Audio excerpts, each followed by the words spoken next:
ಲೋಕಸಭಾ ಕ್ಷೇತ್ರದ ಮಾಜಿ ಶಾಸಕ ಡಿ ಮಲ್ಲೇಶ್ ಅವರ ಮಾಲೀಕತ್ವಕ್ಕೆ ಸಂಬಂಧಪಟ್ಟ ಶಿಕ್ಷಣ ಸಂಸ್ಥೆಯಿಂದ ಸರ್ಕಾರಿ ಭೂಮಿ ಒತ್ತುವರಿಯಾಗಿದೆ ಎಂದು ಕೆಆರ್ಎಸ್ ಪಕ್ಷದ ದೂರನ್ನು ಆಧರಿಸಿ ತಾಲೂಕು ಭೂಮಾಪಕರು ಮತ್ತು ಪುರಸಭಾ ಕಂದಾಯ ಅಧಿಕಾರಿಗಳು ಇಂದು ಸರ್ವೆ ನಡೆಸಿದ್ದು ಮೇಲ್ನೋಟಕ್ಕೆ ಒತ್ತುವರಿ ಕಂಡುಬಂದಿದೆ ಎನ್ನಲಾಗಿದೆ.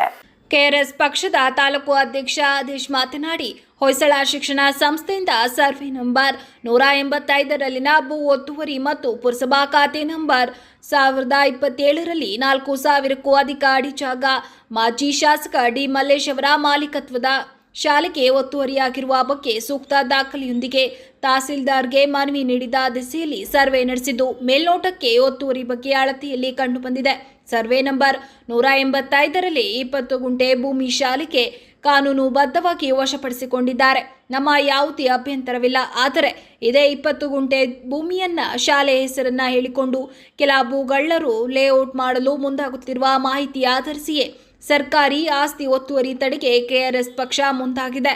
ನೆಹರು ನಗರ ಸೇರಿದಂತೆ ಕೆಲವು ಭಾಗಗಳಲ್ಲಿ ಸರ್ಕಾರಿ ಆಸ್ತಿ ಒತ್ತುವರಿಯನ್ನ ಹಂತ ಹಂತವಾಗಿ ಹೋರಾಟದ ಮೂಲಕ ತೆರವುಗೊಳಿಸಲಾಗುತ್ತಿದೆ ಎಂದರು. ಇದನ್ನ ಭೂ ಸ್ವಾಧೀನ ಮಾಡಿಕೊಂಡು ಮಾರಾಟ ಮಾಡ್ಲಿಕ್ಕೆ ಹೊರಟಿದ್ದಾರೆ ಅನ್ನೋ ಒಂದು ಉದ್ದೇಶ ನನಗೆ ಕೇಳಿಬಂತು. ಆ ಕೇಳಿಬಂದಿರೋ ವಿಚಾರವಾಗಿ ನಾನು ಇಷ್ಟೆಲ್ಲ ಅಪ್ಲಿಕೇಶನ್ಸ್ಗಳನ್ನ ಹಾಕಿದ್ದೀನಿ. ದಯಮಾಡಿ ನಮಗೆ ಪುರಸಭೆಯವರಿಗೆ ಸರ್ಕಾರಿ ಜಾಗ ಸರ್ಕಾರಿ ಉಳಿಸ್ಕೊಳ್ಳಿ, ಇಲ್ಲ ಶಾಲೆಯವರೇ ಉಪಯೋಗಿಸ್ಕೊಳ್ಳೋಂಗಿದ್ರೆ ನಮ್ದು ಯಾವುದೇ ತಕರಾರಿಲ್ಲ. ಶಾಲೆ ಮಕ್ಕಳಿಗೆ ಒಳ್ಳೇದಾಗಲಿ ಅಂತ ಕೇಳ್ಕೊತೀವಿ. ನಮಗೆ ಬಂದಿರೋ ಇನ್ಫಾರ್ಮೇಷನ್ ಪ್ರಕಾರ ಇಷ್ಟನ್ನು ನಾನು ನನ್ನ ಹೋರಾಟದಲ್ಲಿ ಹೊಯ್ಸಳ ಪದವಿ ಪೂರ್ವ ಶಾಲೆ ಏನಿದೆ ಆ ಶಾಲೆಯವರು ಉಪಯೋಗಿಸ್ಕೊಳ್ಳೋದ್ರೆ ನಮ್ಗೆ ಯಾವುದೂ ತಕರಾರಿಲ್ಲ.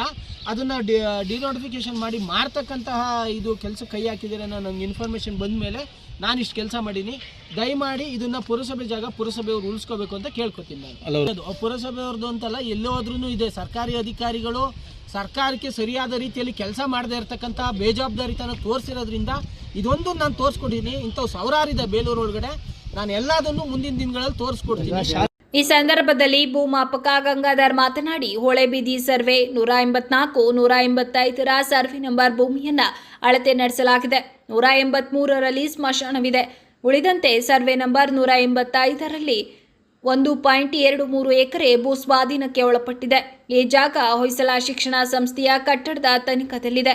ಪಾಣಿಯಲ್ಲಿ ಭೂ ಸ್ವಾಧೀನವಾಗಿದೆ ಎಂಬ ನಮೂದಿಸಿದೆ ಹೊರತು ಹೊಯ್ಸಳ ಶಿಕ್ಷಣ ಸಂಸ್ಥೆ ಹೆಸರು ಬಂದಿಲ್ಲ. ಈ ಬಗ್ಗೆ ತಹಶೀಲ್ದಾರ್ ಅವರಿಗೆ ಸೂಕ್ತ ಮಾಹಿತಿ ನೀಡಲಾಗುತ್ತಿದೆ ಎಂದರು.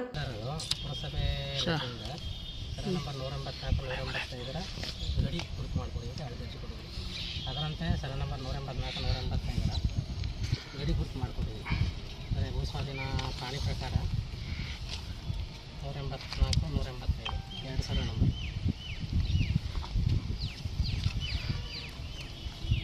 ಈ ಆಧಾರದ ಮೇಲೆ 2 ಸರ ನಂಬರ್ ಪೂರ್ವದಿಂದ ಹಳ್ಳ ಬರ್ತದೆ ಮತ್ತು ಉತ್ತರಕ್ಕೆ ರಸ್ತೆ ಬರ್ತದೆ. ಪಶ್ಚಿಮಕ್ಕೆ ಸರ ನಂಬರ್ ಗ್ರಾಮ ಠಾಣ ಬರ್ತದೆ, ಆಯಿತಾ. ದಕ್ಷಿಣಕ್ಕೆ ಹೊಳೆ ಬರ್ತದೆ, ಸಣ್ಣ ಹೊಳೆ. ಆ ಮೂರು ಈ ಕಡೆ ಒಂದು ಹಳ್ಳ ಇದೆ, ಆ ಕಡೆ ಒಂದು ಹಳ್ಳ ಇದೆ. ಹಳ್ಳಕ್ಕೆ ಬೇಕಂದ್ರೆ 3 ಸರ ನಂಬರ್ ಬಂದಿದೆ. 3 ಸರ 183, 184, 185. 183 ಮಶಾಣ, 184, 185, 183 ಮಶಾಣ 22 ಗಂಟೆ ಮಶಾಣ. ಅದು ಹೊಳೆ ಪಕ್ಕ ಬರ್ತದೆ. ಅದ್ರ ಪ್ರಕಾರ ಅಲ್ಲಿಂದ ಅಳತೆ ಮಾಡ್ಕೊಂಡು ಗಡಿ ಗುರುತು ಮಾಡಿ ಪುರಸಭಾ ಕಂದಾಯ ಅಧಿಕಾರಿ ಗೋಪಿ ಮಾತನಾಡಿ, ಸರ್ವೆ ನಂಬರ್ 184 ಮತ್ತು 185ರಲ್ಲಿ ಪುರಸಭೆಗೆ 2.36 ಎಕರೆ ಭೂ ಸ್ವಾಧೀನವಾಗಿದೆ. 185ರ 20 ಗುಂಟೆ ಒತ್ತುವರಿ ಹೊಯ್ಸಳ ಶಿಕ್ಷಣ ಸಂಸ್ಥೆ ಮಾಲೀಕತ್ವದ ಡಿ ಮಲ್ಲೇಶ್ ಮಾಡಿದ್ದಾರೆ ಎಂಬುದು ಕಂಡುಬಂದಿದೆ. ಉಳಿದಂತೆ ಪುರಸಭಾ ಖಾತೆ 1027 ಆಸ್ತಿಯನ್ನ ಶೀಘ್ರವೇ ರಕ್ಷಣೆ ಮಾಡಲಾಗುತ್ತಿದೆ ಎಂದರು. ನಮ್ಮಲ್ಲಿ ಹಳೆ ARB ಏನಿದೆ ಅಲ್ಲಿಂದ ಇಲ್ವತ್ತು ನಾವು ಏನು ತಗೊಂಡು ನಮ್ಮಲ್ಲಿ ಏನಿದೆ ಕಚೇರಿ ಇಲ್ಲ ನಾವು ಸರಿ. ನಿಮ್ಮ ಪುರಸಭೆ ಪ್ರಕಾರ 2001ರಲ್ಲಿ 19.25 36.25 ಮೀಟ್ರಲ್ಲಿ 19.25 36.75 ಮೀಟ್ರ್. ಅದರಲ್ಲಿ RCC ಕಟ್ಟಡ 49x25 ಇದೆ, ಶಾಲಾ ಕಟ್ಟಡ ಅಂತ ಇದೆ ಸರ್. ಡಿ ಮಲ್ಲೇಶು ಅಧ್ಯಕ್ಷರು ಹೊಯ್ಸಳ ವಿದ್ಯಾರ್ಥಿ ಸಂಘ ಅಂತ. 61 ಅಡಿ ಲೆಂತ್ ಸರ್, 120 ಅಡಿ ಉದ್ದ ಇದೆ. ಈ ಸಂದರ್ಭದಲ್ಲಿ ಕೆಆರ್ಎಸ್ ಪಕ್ಷದ ಮಾದಿಹಳ್ಳಿ ಹೋಬಳಿ ಅಧ್ಯಕ್ಷ ಸೋಮೇಗೌಡ, ಅರೆಹಳ್ಳಿ ದೇವರಾಜ್, ಜಿಲ್ಲಾ ಕಾರ್ಯದರ್ಶಿ ಹರ್ಷವರ್ಧನ್, ಸಹ ಕಾರ್ಯದರ್ಶಿ ರಿಯಾಜ್ ಅಹಮದ್, ಪುರಸಭಾ ಆರೋಗ್ಯ ನಿರೀಕ್ಷಕ ಲೋಹಿತ್ ಸೇರಿದಂತೆ